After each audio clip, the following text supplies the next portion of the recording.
അസ്സലാമു അലൈക്കും.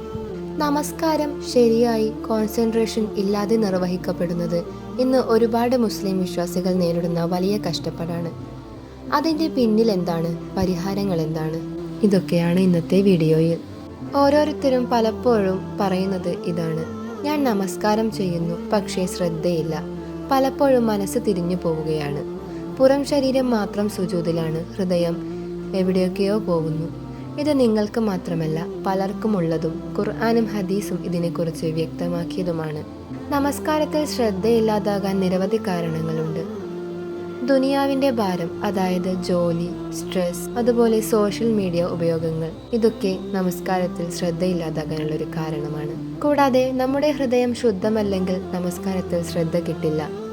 അതായത് നമസ്കാരം ശരിയായില്ലെങ്കിൽ അതിന് ബാഹ്യ കാരണങ്ങൾ മാത്രമല്ല, അന്തരംഗ പ്രശ്നങ്ങളും നിരവധിയാണ്. ഖുർആനിലൂടെ അള്ളാഹു ഓർമ്മപ്പെടുത്തുന്നു, അള്ളാഹുവിൽ ഭയത്തോടെ നമസ്കാരം ചെയ്യുന്നവരാണ് വിജയം നേടുന്നത്. അതുപോലെ മറ്റൊരു സൂറയിൽ പറയുന്നു, അവർ അവരുടെ നമസ്കാരത്തിൽ അനാസക്തരാണ്.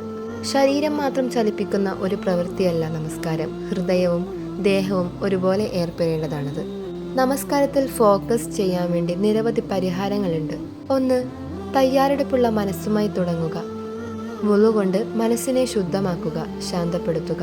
ഇത് എൻ്റെ അവസാന നമസ്കാരമായിരിക്കാം എന്ന ചിന്ത ഓരോ മുസ്ലിമിനും ആവശ്യമാണ്. 2.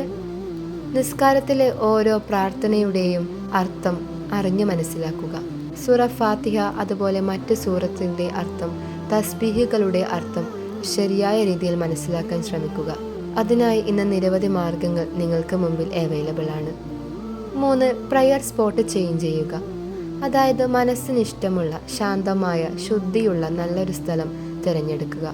അതുപോലെ തന്നെ നമസ്കാര സമയങ്ങളിൽ ഫോൺ, മറ്റ് ഡിവൈസുകളൊക്കെ മാക്സിമം അകലങ്ങളിൽ വെക്കാൻ വേണ്ടി ശ്രമിക്കുക. നാം നമസ്കാരത്തിൽ ചെറിയ സൂറത്തുകളാണ് പാരായണം ചെയ്യുന്നതെങ്കിൽ പോലും അത് ഇഖ്ലാസോടെ പാരായണം ചെയ്യുക. ചെറിയ സൂറത്ത് മാത്രമേ നമ്മൾ പാരായണം ചെയ്യുന്നുവെങ്കിലും അത് ഇഖ്ലാസോടെയും സൂക്ഷ്മതയോടെയും പാരായണം ചെയ്യുക. 5. സുജൂദ്, കുളിർമയേറിയ ദൈവിക സ്പർശം. സുജൂദിൽ കൂടുതൽ സമയം ചെലവഴിക്കുക. അവിടെ നിന്നാണ് ഹൃദയത്തിൻ്റെ ഭാരം കുറയുന്നത്, ഹൃദയം ശാന്തമാകുന്നത്. അള്ളാഹു നമ്മോട് പറയുന്നുണ്ട്, എൻ്റെ അടിമ എന്നെ എൻ്റെ നാമത്തിൽ വിളിക്കുമ്പോൾ ഞാൻ അവനോടൊപ്പം തന്നെയായിരിക്കും. നമ്മൾ ഒന്നടങ്കം ജീവിതത്തിൽ ഒറ്റപ്പെട്ടപ്പോഴും നമസ്കാരത്തിൽ അള്ളാഹു നമ്മോടൊപ്പമുണ്ട്. ഇനിയും നിനക്ക് നമസ്കാരത്തിൽ ഫോക്കസ് ലഭിക്കുന്നില്ലെങ്കിൽ ഉപേക്ഷിക്കരുത്, അള്ളാഹു കാത്തു നിൽക്കുന്നുണ്ട്. നീ ഒരിക്കൽ ഹൃദയത്തോടെ വിളിച്ചാൽ അവൻ തീർച്ചയായും തുറക്കും. നമസ്കാരം ഉപേക്ഷിക്കാൻ ഏതൊരാൾക്കും അനുവാദമില്ല.